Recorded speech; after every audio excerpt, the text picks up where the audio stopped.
Chief Technology Officer at Fuzzy Logix, and Raman Rajaseka, one of our Senior Product Managers.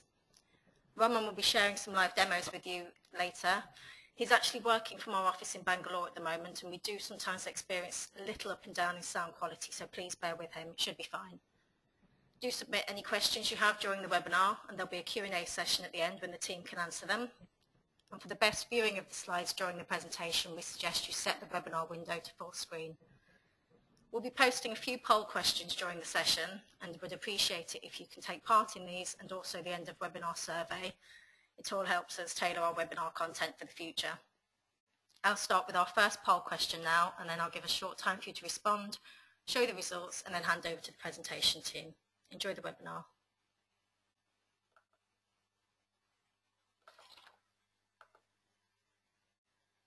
Please excuse me while I find the polls.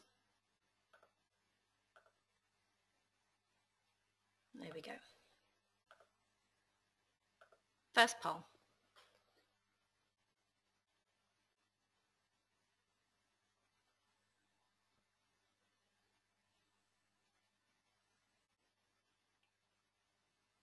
Great, thank you. I'll just share those results. Might be interesting for all of us. Thanks, Game. I'll hand over to Malia now.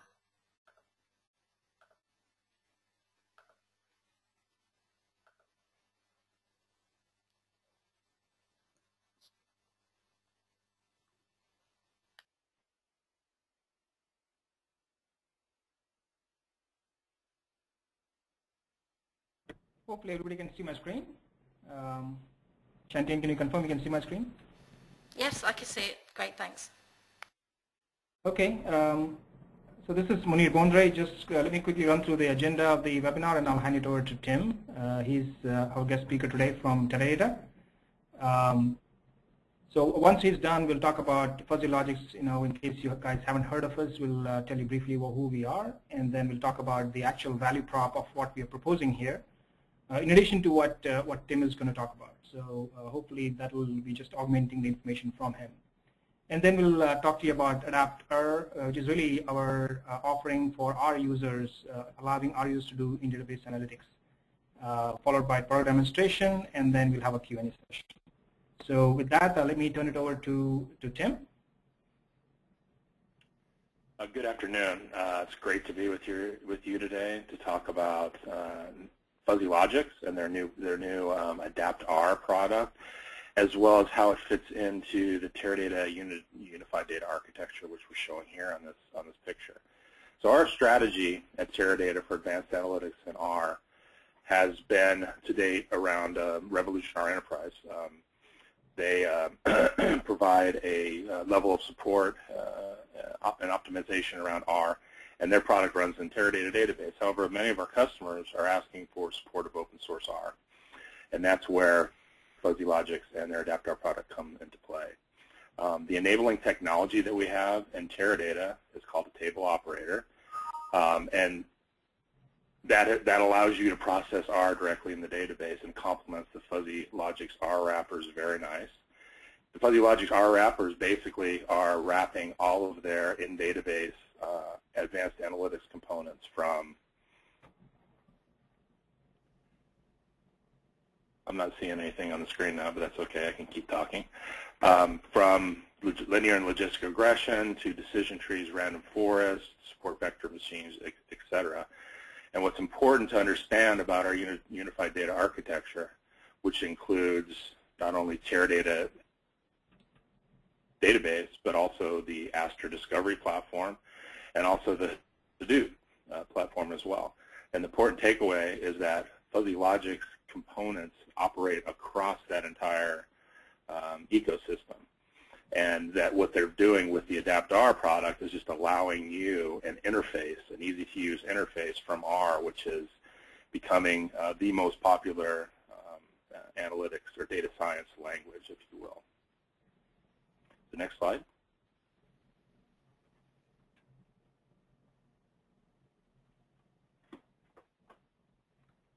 Did you see the slide, Tim? I do. Okay. So just to briefly, one slide on why R. Very powerful statistical programming language. It has recently become the most widely used data analysis software with over 2 million users. The open source community that is the comprehensive R archive network is thriving. I make it a point to go out there, once a month or so and see how many new packages, and it seems like 100 to 200 new packages are dropping there every month. So the growth is truly exponential. They have a lot of different, beautiful, unique data visualizations that you can do. There's one that we did right here that was done during last baseball season, showing all-time save leaders, and really it's filling a talent gap because new graduates coming out of the universities today are fully trained on R, ready to go.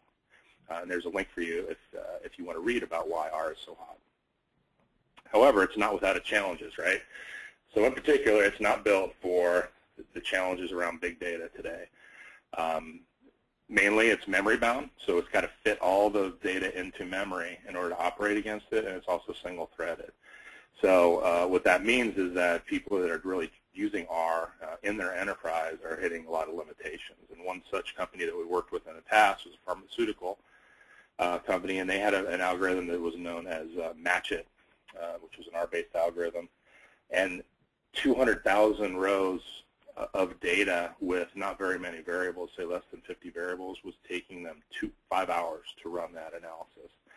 And when they tried to push the envelope and increase their observations to over 1 million, they ran out of memory on their machine.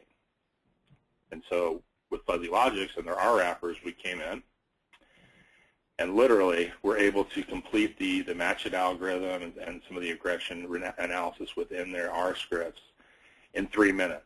And more importantly, we were able to do what they hadn't been able to do before with this 1.2 million observation data set in literally 5 minutes. So this is a very, very powerful solution. Next slide, please.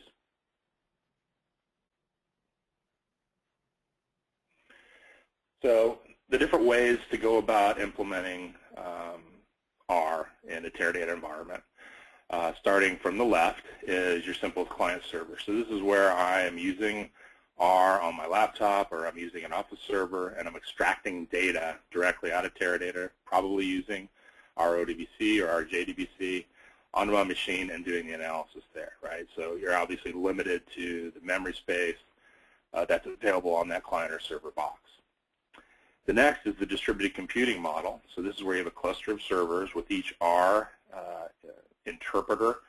A base package is loaded on all of these individual servers within that cluster operating independently.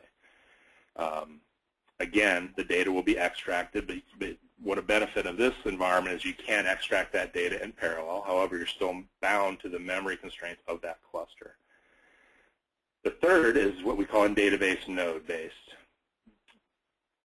And in this scenario, on an MPP platform in Teradata, you would have R running on each of our units of parallelism, which for Teradata is called an access module processor, or AMP. But again, these things are operating independently, and there's certain use cases that that's fine for. One use case is scoring, where you don't need to look at all the data at once to perform the analysis. You just care about that one row that you're tagging the score to. But however, when you want to build a model, or when you're doing more complex analyses, this model doesn't work so well, because you're basically going to get result sets from each R instance. So if I have 100 amps on my Teradata system, I'm getting 100 result sets. It's up to the client then, or the server, which basically means the R programmer, to assemble those results into a coherent result set. The last in-database system-wide is what Fuzzy is providing through their AdaptR interface. So as you see, we've introduced kind of a master process there in the database. So for us, that runs on a parsing engine, and it's called an external store procedure. And these things are written in C++, and they invoke the analytics down at that AMP level through calls, through SQL calls and UDF calls directly in the database. And that master process is the one then that combines the results and determines when the analytic is complete and returns one result set back to the R programmer. So the R programmer doesn't have to worry about, I'm getting 100 result sets from my 100 amps, how do I assemble these in a coherent manner? Fuzzy Logix does that for you. Next slide. So at Teradata, we've long been a proponent of in-database analytics. And in particular, I had a team of engineers back in the late 90s work with a group of PS practitioners. And we saw them doing exactly what you're seeing on that top animation of desktop and server analytic architecture. And that was they were extracting samples of data, massive numbers of samples of data, because they iterated through their analytic process. They performed the analysis on a client or on a server, and then they pushed the result sets back into the database. So what we started to do is show them how you can do this in the database by pushing SQL down, by pushing UDF calls down, and really show them that when you do this in an MPP environment, you get exponential performance improvement. And that's what Fuzzy Logix is all about. Next slide, please. Another great thing for us at Teradata is that Fuzzy Logix works across our entire platform family. So the workload-specific platforms we have are the 1000 series, which we call our Extreme Data Appliance, the 2000 series, which is our Data Warehouse Appliance, the 6000 series, which is the Active Data Warehouse, and then the Teradata Aster Big Analytics Appliance, which includes not only the discovery platform that is Aster, but also our Hadoop appliance as well. So because Fuzzy can run across this entire ecosystem here, and the Fuzzy Logix R wrappers are simply calls into that environment, it really supports our entire UDA, which is a great thing for Teradata. Next slide. And I'll pass it back to you, Munir. Thank you, Tim. Thanks for the introduction. So, I think Tim gave you an introduction of what interface analytics is and what Teradata's strategy has been and how Fuzzy Logix fit into that strategy.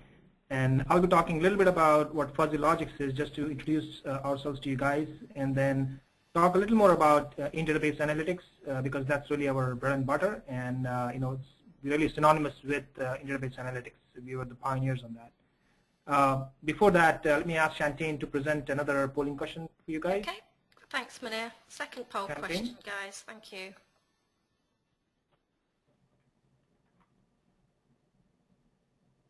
Give you a few seconds.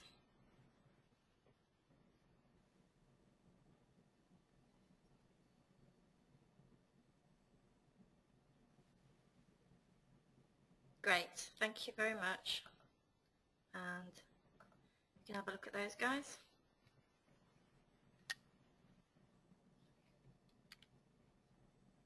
Yep, thank you. Thanks, Munir. All right, great. Thanks for answering those. Basically, Fuzzy Logix, we were founded in 2007, and we basically started with the objective of democratizing analytics. And the way we wanted to do that was really coming up with a software-only solution that would work with your existing back-end databases. So really, that's our focus. That's really all we are about, is not moving the data. That's what we want to do across the board. We have about 800 plus mathematical functions in C++. That is what we are using as our seed to migrate into various databases. So as you'll see, in Teradata so far we have moved 500 of them, and by third quarter of this year you will have about 600. So we've been doing this for a while. The background is really coming from financial engineering founders that actually were in that vertical, and they bring a lot of that skill that we're using across multiple verticals. And we have assembled a strong team that allows us to enhance and expand this offering on a regular basis. Just quickly, we are present in about 4 different, I guess I'll say 3 continents, but 4 different areas. We are in North America, in Canada, of course, United Kingdom, in parts of Europe, different parts of Europe, in Asia, as well as in Australia. A few anecdotal, information about the recognition that we have gotten and our approach has gotten in the marketplace. Earlier on in 2009, from Forrester, and regularly since then from Gartner as well as from Robin Bloor. We are the only real in-database analytics offering, as Tim explained, we use the user-defined extensions to develop them, so that's the most efficient way to do it. And we actually rewrite most of the analytics specifically for the targeted platforms. Just a quick view of some of our partners. We are basically partnered with pretty much every major database vendor, warehouse vendor. The only notable exclusion you'll see here is Oracle for various reasons. But basically, we have offering across all the platforms. Our offering on Teradata is by far the most broadest and strongest. And we'll talk about a little more about what all we have on Teradata in a little more detail. Just a sampling of our customers, very strong, acceptance in the health sciences vertical, as well as in marketing, and of course others. But the health sciences were our early adopters, and they are also our most vocal supporters.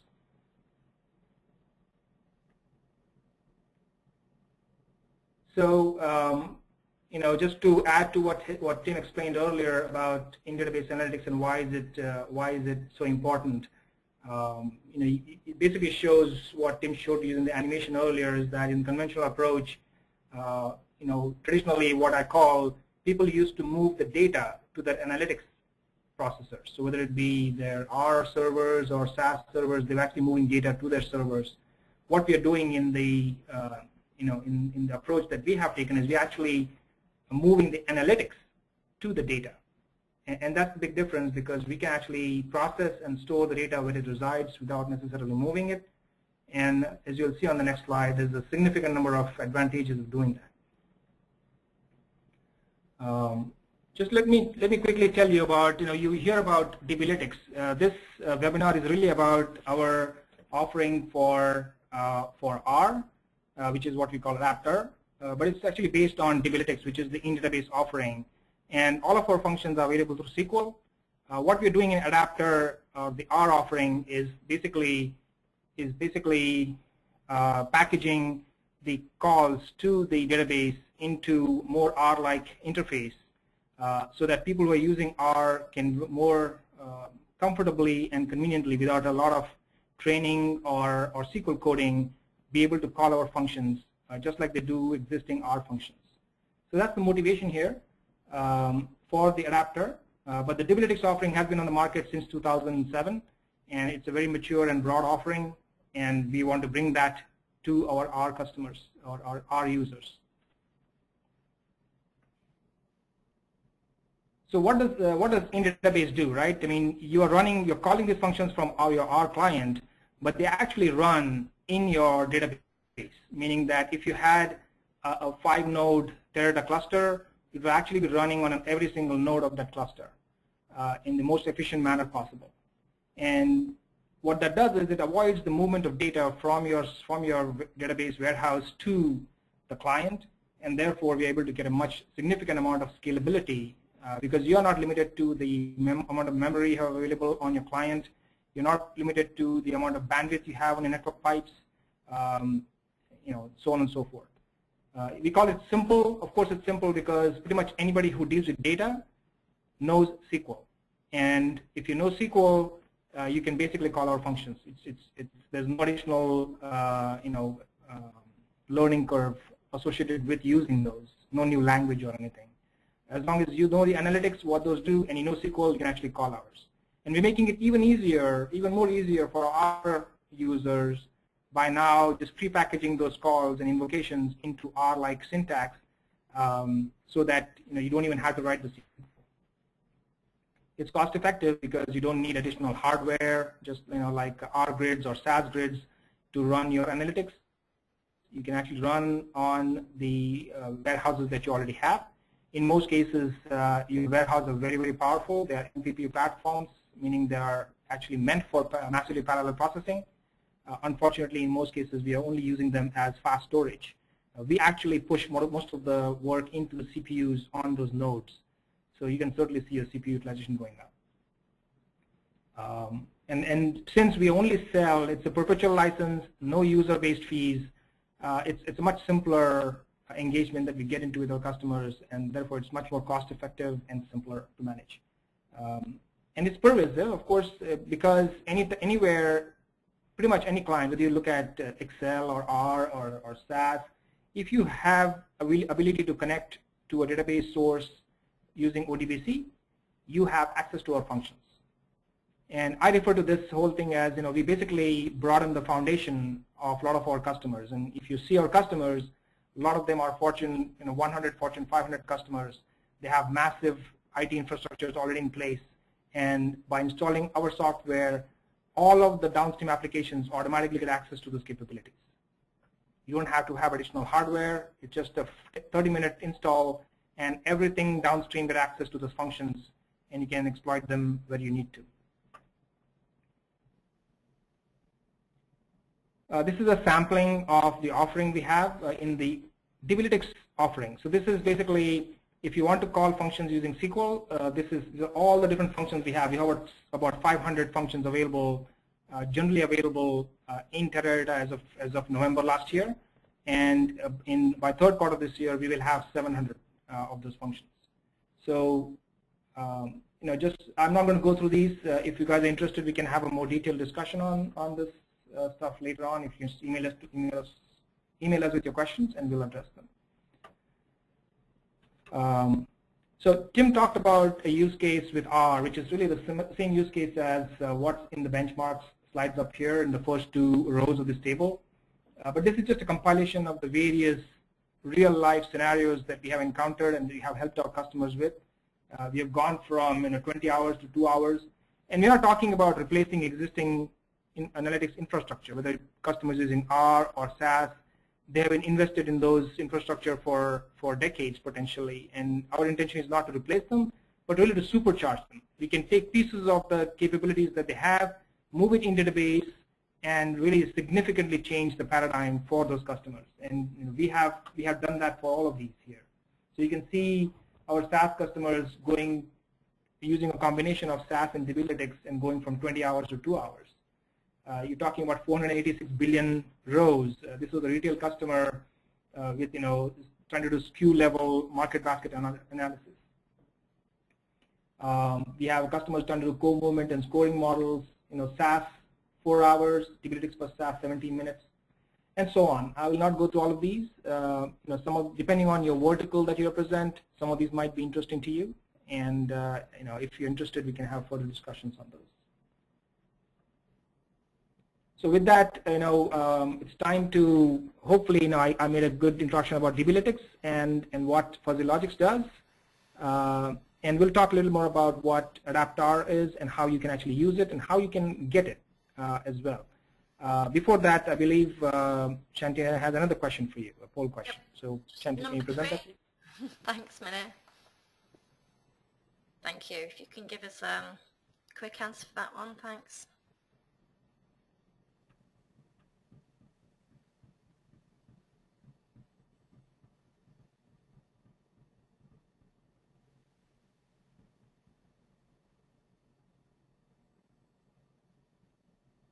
Okay, that looks like it. Thank you. And for your info. Okay. Okay, Raman, I'm passing it to you. So as soon as Shantane's done, you can present. Do you want me to change presenter to Raman? Oh, have you already done it, Munir? Yeah, I did it. Yeah. Oh, okay. So Raman, you have the stage. Yes. Thank you, Munir. I just want to confirm if everybody is able to see my screen. Yeah, we can. All right. So let's start with the basic capabilities that we focused on when we built the AdaptR product. The first main capability that we zeroed in on was the zero data movement.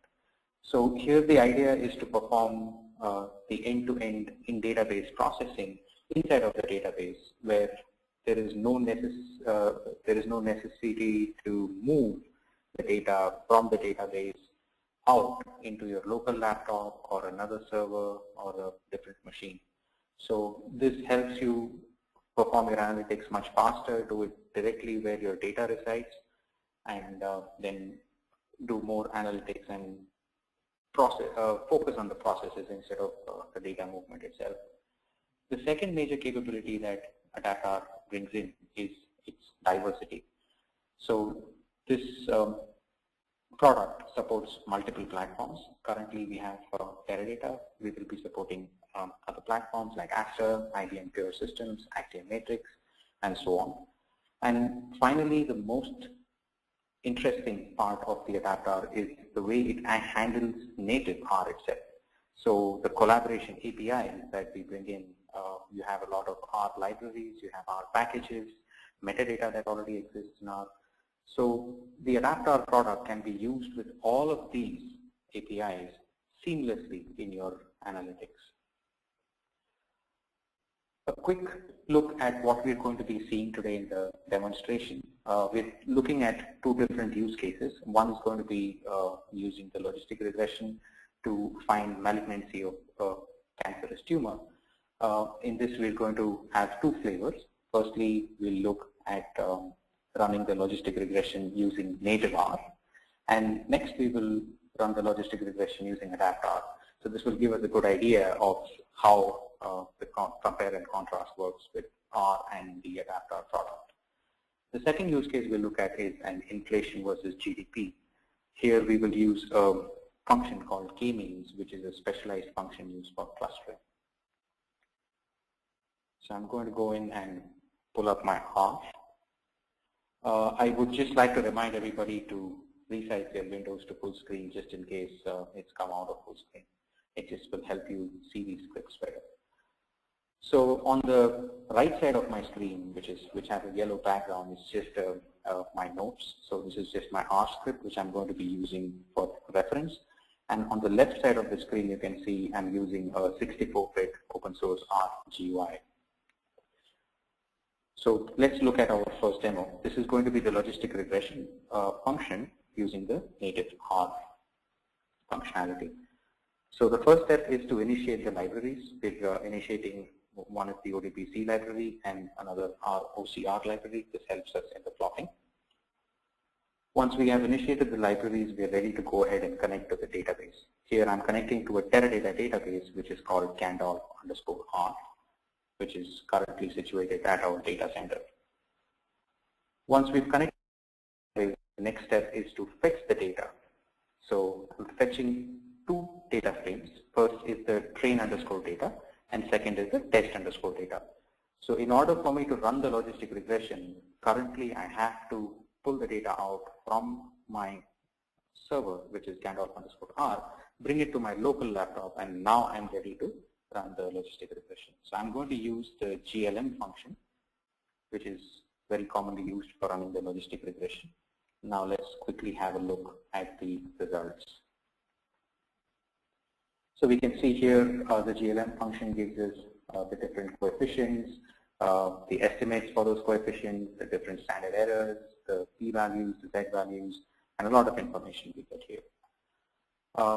Then we can score this logistic regression using some values here. So we're calculating the predicted, the actual values, and then we're getting the scored probabilities for our final testing itself. Then we can use the normal R plot function to calculate the area under the curve and plot the ROC curve. You can see here we have a nice ROC curve with 95.5% accuracy. The ROC curve primarily is a plot of the true positive rate versus the false positive rate. So this is how we run the logistic regression in R natively. Now I'm just going to quickly clear my screen, and let's look at our second case here. So now we're going to look at how we can use AdaptR to do the same logistic regression function, but inside the database. So similar to the previous case, we initiate our libraries. Next, we use the ODBC connection, and again connecting to the same data server, which is Candor_R. And now what I do is attaching a table. So we're creating a frame here and we're attaching a table to it. So if you see here, we're using a function called FL table, which uses the ODBC connection, goes into the server, which is Gandalf_R, and then it takes your current database to be FL_R_wrap, and then it points to the table that I want to use for my analytics. So you can imagine this to be some kind of a pointer. So we're not loading anything right now, but we're just pointing to the table inside the database, which we're going to be using for logistic regression. Now, once we have that ready, we're good to go to run the logistic regression itself. So to run the logistic regression, we're using the function called FL_log_regr, and here I'm using the table pointer. The primary key we're assigning as the obs ID, which is one of the columns of the TPL cancer data_test table. Then we have the response variables. You can specify maximum iterations, what is the threshold, so on and so forth. Let's have a look at the result now. So if I go ahead and say result, it goes and throws me some output. What we need to see here is we're creating two data frames. First data frame is the coefs, and the second data frame is the stats.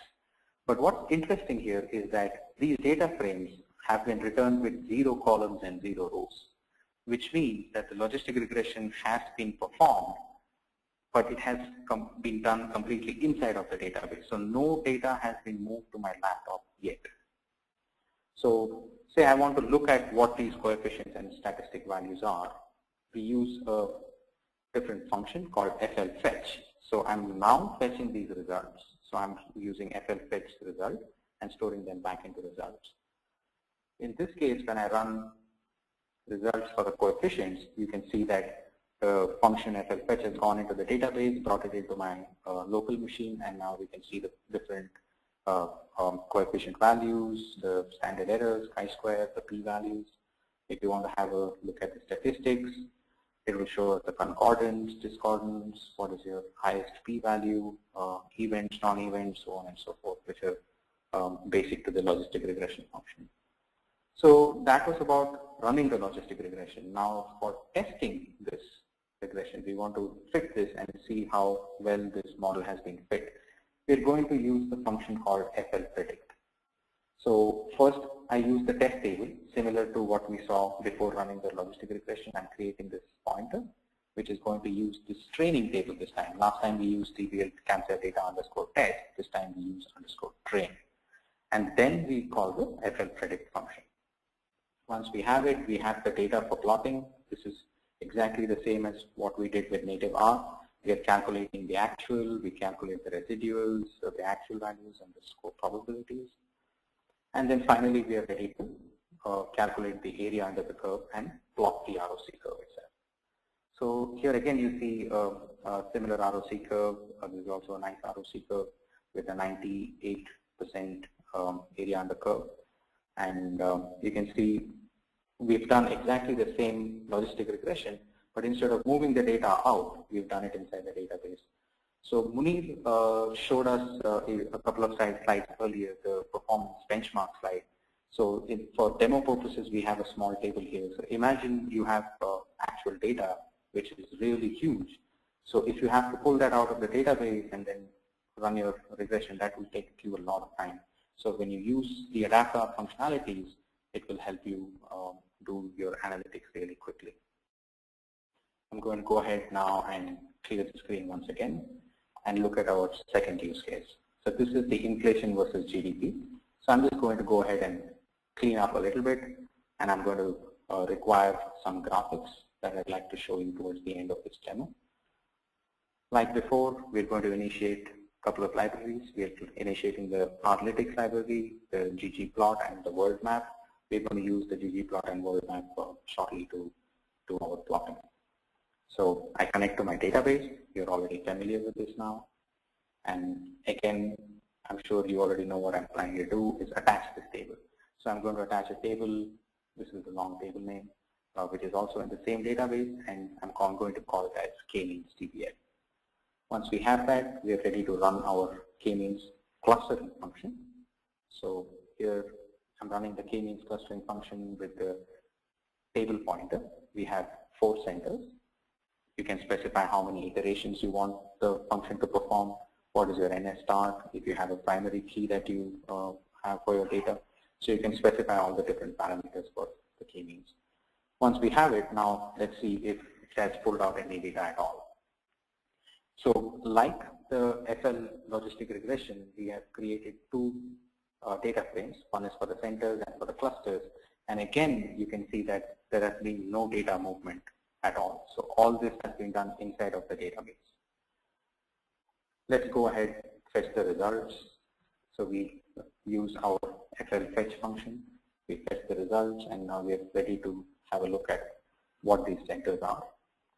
So we can see here we have 4 clusters that has been formed by the k-means function, and it also shows us what the centroids are.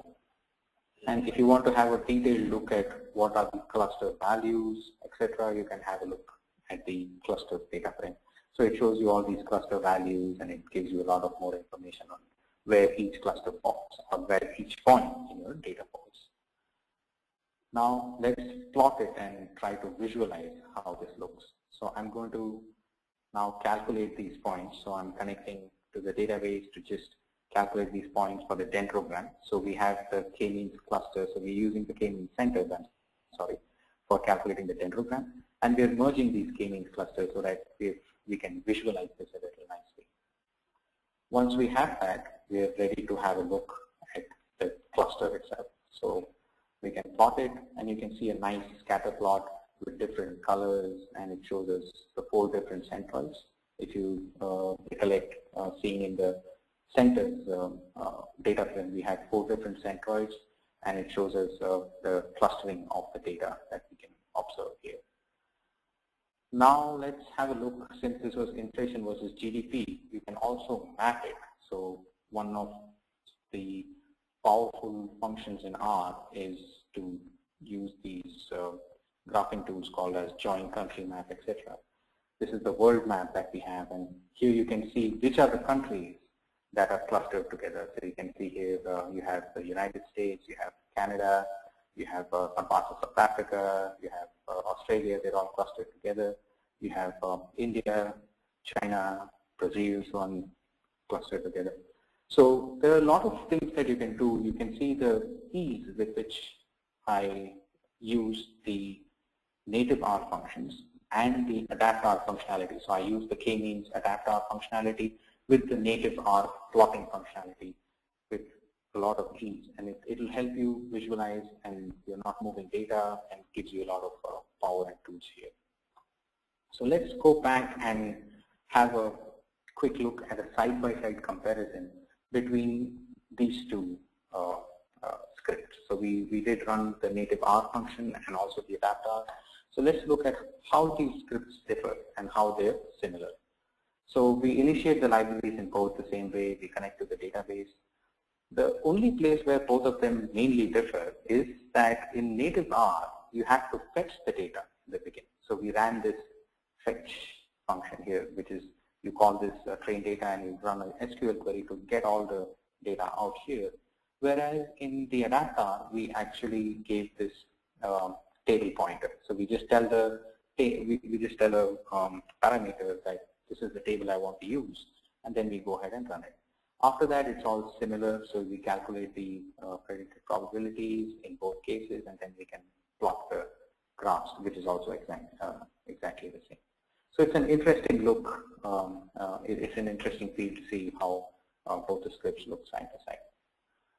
Here is an overview of the offering that we have in adapt R. So this is for the 1.0 release that has gone out. We have functions spanning from data mining, hypothesis testing, matrix operations, various distributions, and we have miscellaneous functions. Miscellaneous functions are the special functions or helper functions that we have, like the FL fetch or insert matrix FL table, that a user can use to be able to smoothen the transition between R and the adapt R functionalities.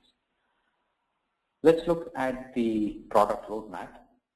So currently we have 50 plus PBlytics functions that have been incorporated into the 1.0 version. These span across 5 functional categories. By the end of Q2, we will have the 1.1 release, which will contain 90 plus DBlytics functions, and this will be across 7 functional categories. And by the end of the year, we'll come out with the latest and greatest one, which would be the 1.2 version of the AdaptR. Here we have more than 150 functions from the DBlytics suite, and this will span across 12 functional categories. So how do you get it? So currently the AdaptR 1.0 version is freely available at GitHub. Please note that this requires the DBlytics on Teradata also installed, because this is going to use the DBlytics on Teradata for you to be able to use these AdaptR packages. With that, before we move on, I believe Shantane, we can move on to the questions, but before that, I believe Shantane has a poll for you. Oh, yep. I was a bit trigger happy. Final one, guys. Thanks very much. And also, if you can just take 30 seconds to do our survey at the end of the webinar, it'll be really useful to help us with our future ones. Thanks very much.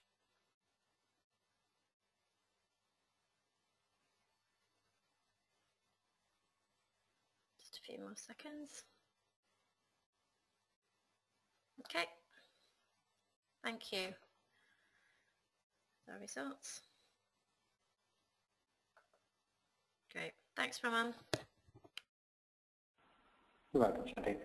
With that, I'll hand it over to Munir. Yeah, thanks, Raman. So I guess, I'm looking at the questions here. There are a few questions that have been raised, and if you have any questions, please post it on the in the questions chat session there, and we will address it as long as we can get to it in time. I think we're good on time. We have about 15 minutes left. So I see 2 or 3 questions. Let me just go over them and hopefully address them to your satisfaction. So the first question I see is, what is the difference between DBlytics and AdaptR? And okay, so that's a good question, because it's important to understand that in order to understand the offering itself. So there were 2 things that we talked about. DBlytics, which is really the what we call moving the analytics into the database. So what we have done is we have implemented using user-defined functions in parallel form into the warehouses our analytics. So when you run logistic regression using DBlytics, it actually runs in the database. What AdaptR is actually using DBlytics offering is just wrapping the underlying SQL calls to make it easier for our users to use. So it's a combination of both DBlytics and AdaptR that you need for this offering to work. And hopefully the additional syntax or ease of syntax that we will provide with AdaptR is going to make it easier for our users not to have to write the queries, whether it be just mostly stored procedure invocations, etc., and simply do the same thing using the R language. So that's the difference. I have a couple of other questions. Let me get to those here. So the first question is from Steve Shupak. So do you see this as a Lambda architecture then? No, I don't. From what little I know about Lambda architecture, it's related to distributed processing, but it's really about, in order to understand what we do, you have to understand MapReduce, right? So if you look at all the different distributed processing capabilities today in the big data world, they basically do MapReduce, which means it allows you to push the processing to where the data resides, do intermediate consolidation of the results, and then perform further operations on that intermediate results to give you the final results.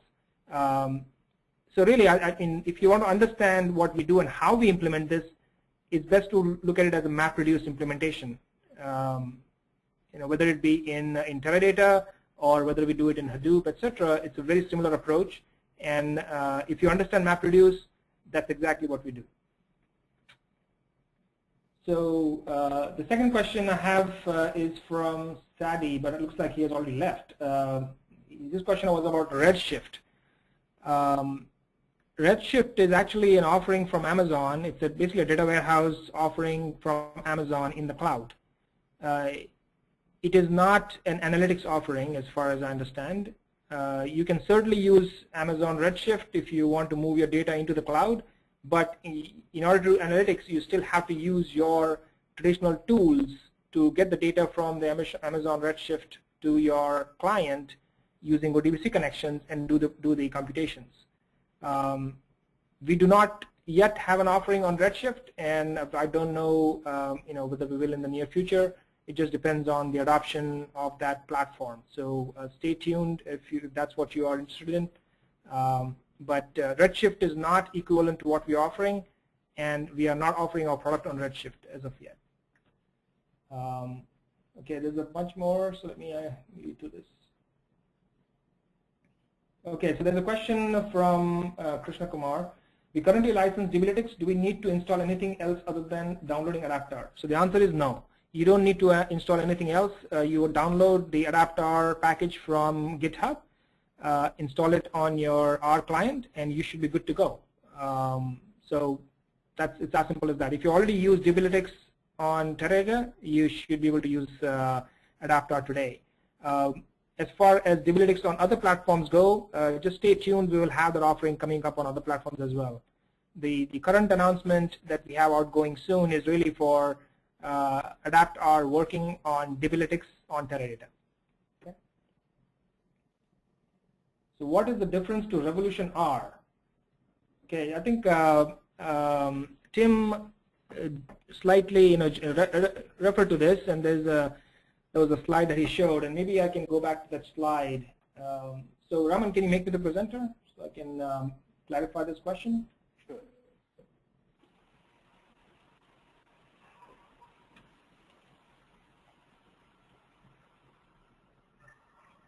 You have controls now. Yeah. Okay. So hopefully you can see my screen.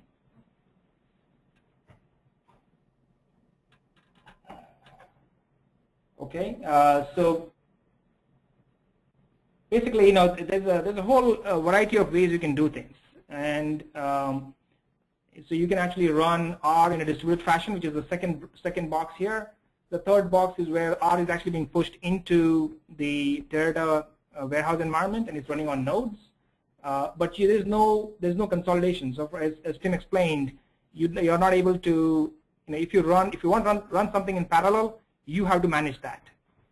If you look at what we do in Dblytics and Fuzzy Logix, we do user-defined functions, which means that you basically call a function and it does all of the work for you and returns it to you. It figures out how to do it in parallel, how to distribute the processes to the data, and do all of that stuff. So there's it might not seem like a big difference on surface, but there's the subtle difference that exists has a significant difference in terms of performance, because we run in process in pretty much all our implementation. So there's really no movement of data anywhere, even within the nodes, and the consolidation, etc., is done by our functions as well. Okay, so that's, you can use Revolution, or if you already use that, you can use it, but there's a lot more work you have to do for some of these functions to work or run in parallel. All right, let me go back to my questions.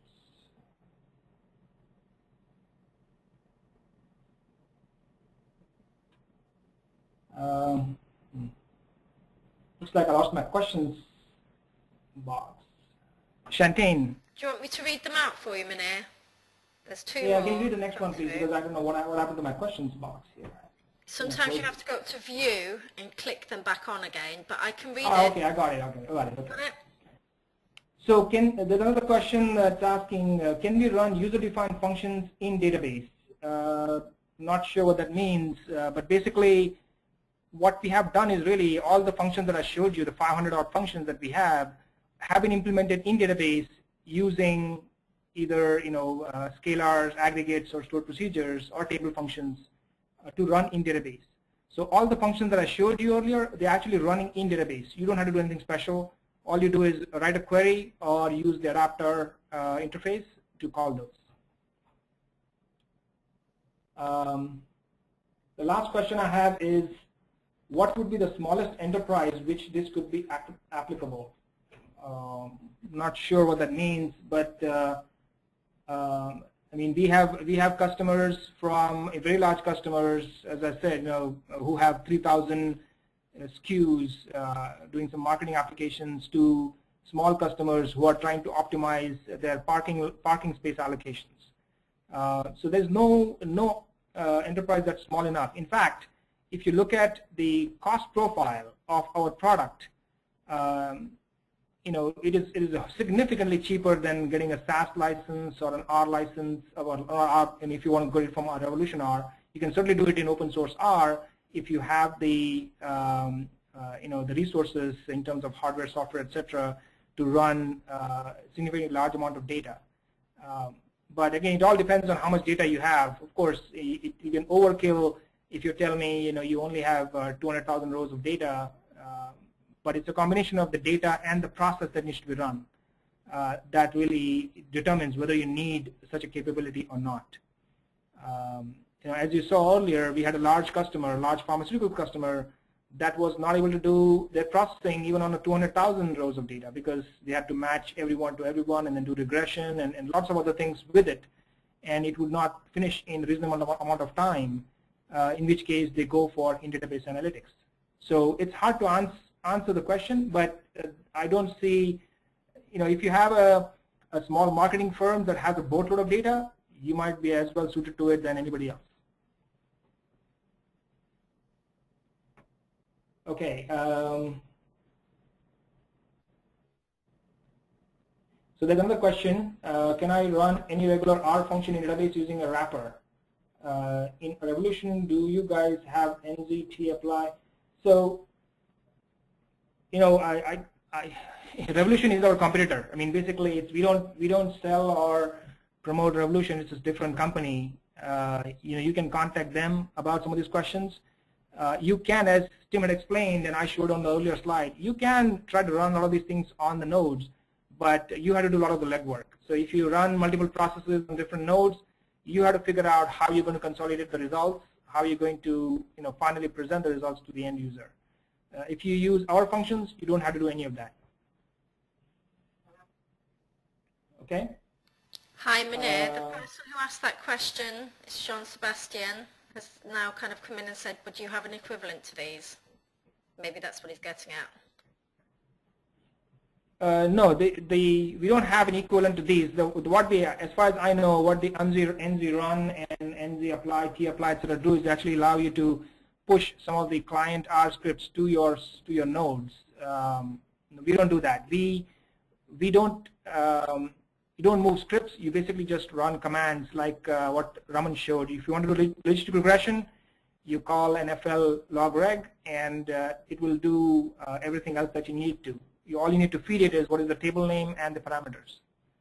So we are, I think, in one way, much simpler to use, and we do a lot more in our functions than any of our competition.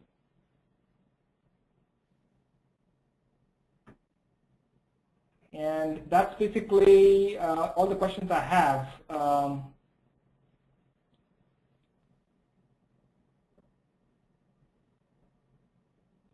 So I guess with that, it looks like there was a fair bit of questions, and I appreciate all the interest and curiosity that you guys have shown. If you have any further questions, feel free to contact us. Let me show you the contact screen. So there you go. If you haven't noted it down, you can go ahead and do that. And if you have any questions, feel free to call us. If you want more information, or if you feel you have a scenario that you would like us to explore with you to give you some more insight into it, please call the number or contact Peter, and he will get you in touch with us. So thanks again for your time, and hopefully this has been useful. If nothing else, at least informational. Munir, sorry, just before you go, one last question's come in. Have you got time? Let me see. assigned it to you. Can this presentation be distributed? Oh, I probably could have answered that. Yes, we can do that, can't we? Yeah. Well, I think, I don't know, did you record this, Shantane? I have recorded it. Apparently you never really know until after the webinar how the recording's gone, Okay.